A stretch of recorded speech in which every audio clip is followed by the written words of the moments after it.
Hola, Canadian Conquistador here again.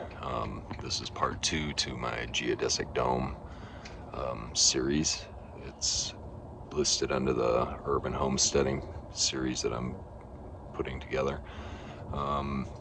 Today we're going to talk about the foundation to the Geodesic Dome. It's not a typical foundation. Typical foundations go down to the frost level. I suggest that you do that if you're going to emulate what I'm doing. I'm only putting down the cinder blocks and the concrete to add weight to the whole entire structure for wind reasons more than anything, and for a stable platform to build upon, something that's absolutely level as I could possibly get it.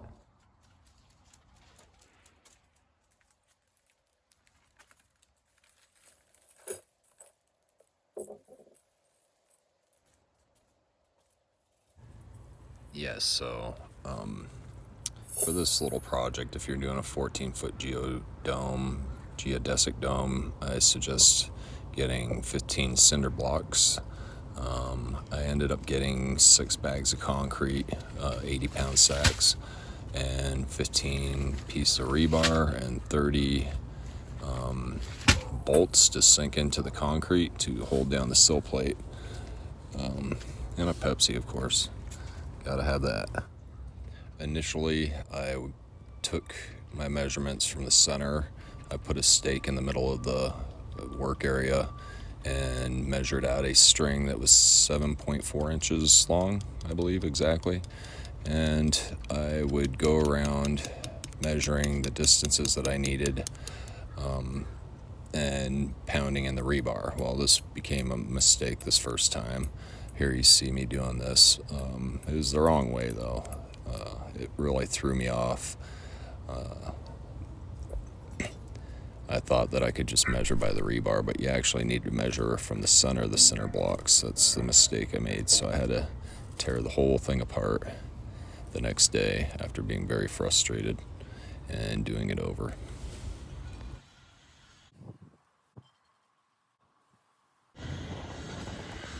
Alright, so I've gotten the rebar roughly sketched in, and then I applied these concrete cinder blocks, 15 in all.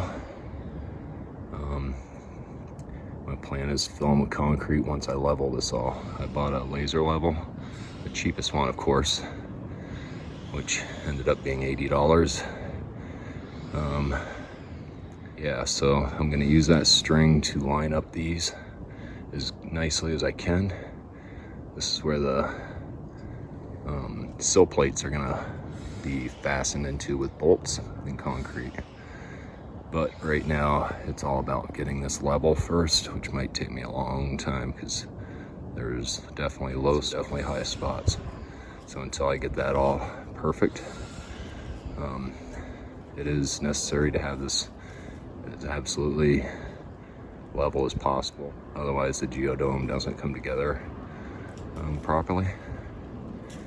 So over the next couple hours I'll probably be doing the boring job of leveling this out. We'll get back to you then. So the good thing about shoveling is you can do it pretty early in the morning without bothering your neighbors. But I laid out all these cinder blocks and it was level, but it turned out they're spaced unequally. So this morning, 7:30, I'm out here shoveling a trench instead, and I'm hoping that will help with the leveling and the spacing. I'm just starting fresh basically. I want to get the concrete done today, but this is where we're at right now.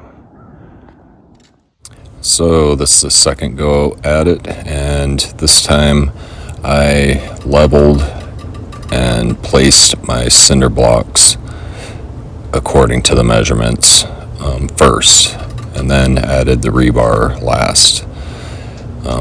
The problem with the rebar is it doesn't sit center in the cinder block, it's off center, and unless you're off centering all the rebar to the block, it's going to be different spacings at the very end between the cinder blocks, and the cinder blocks really need to be on point exactly.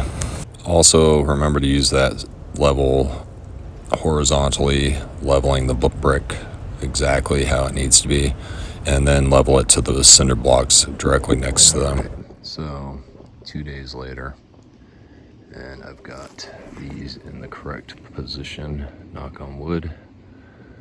I'm going to now get the concrete out and fill in these holes with the rebar and put in some bolts for the sill plate.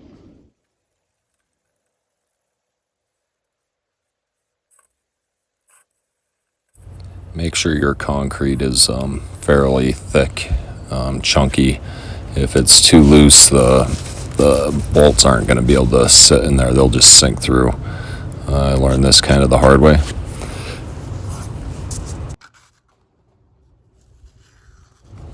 You may be asking why I'm using 2 different types of bolts for the concrete cinder blocks.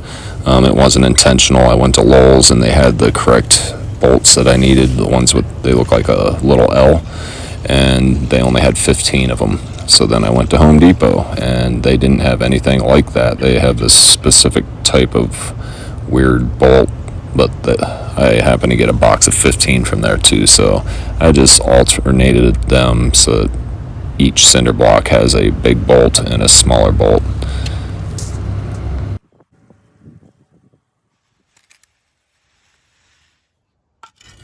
It's also very important to get all the air bubbles out. Try to wiggle that concrete and chip it up with your shovel until all the air rises up out of the concrete so there's no voids. Alright, so there have you. Finally, after about 4 days. Yesterday I couldn't do concrete work because it got down in the 30s. Today it's 70.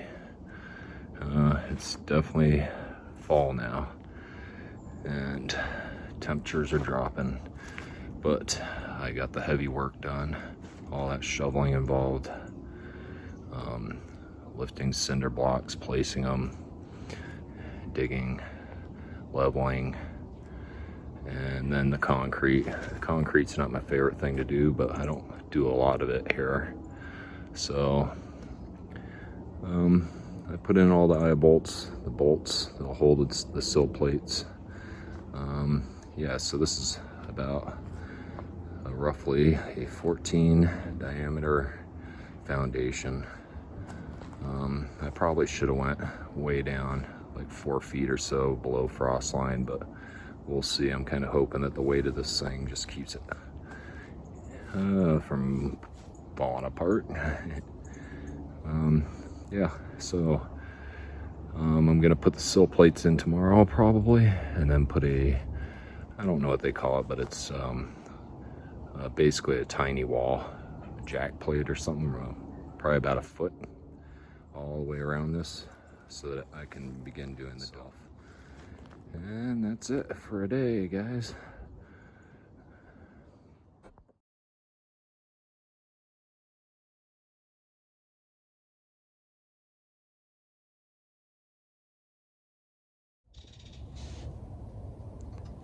So there you have it. That was part 2. That was putting the foundation in. That's how I put it in, at least. You probably have some better ideas, so I kind of guarantee you do. But the next video will be probably put out in a week or so, because I have to drive out to New York and Tennessee. I'm going to do a road trip. I might shoot a video out there. Who knows? Maybe something will come out before then. But the next video will be installing the sill plates and attaching them with those bolts you saw that I just put in, and then putting up a knee wall, probably 1 foot tall, so it'll bring the dome up 1 foot higher so that the door will be accessible for somebody that's 6'5" like me. So if you like this video, if you enjoyed it, please hit the subscribe button down below there, and we'll see ya.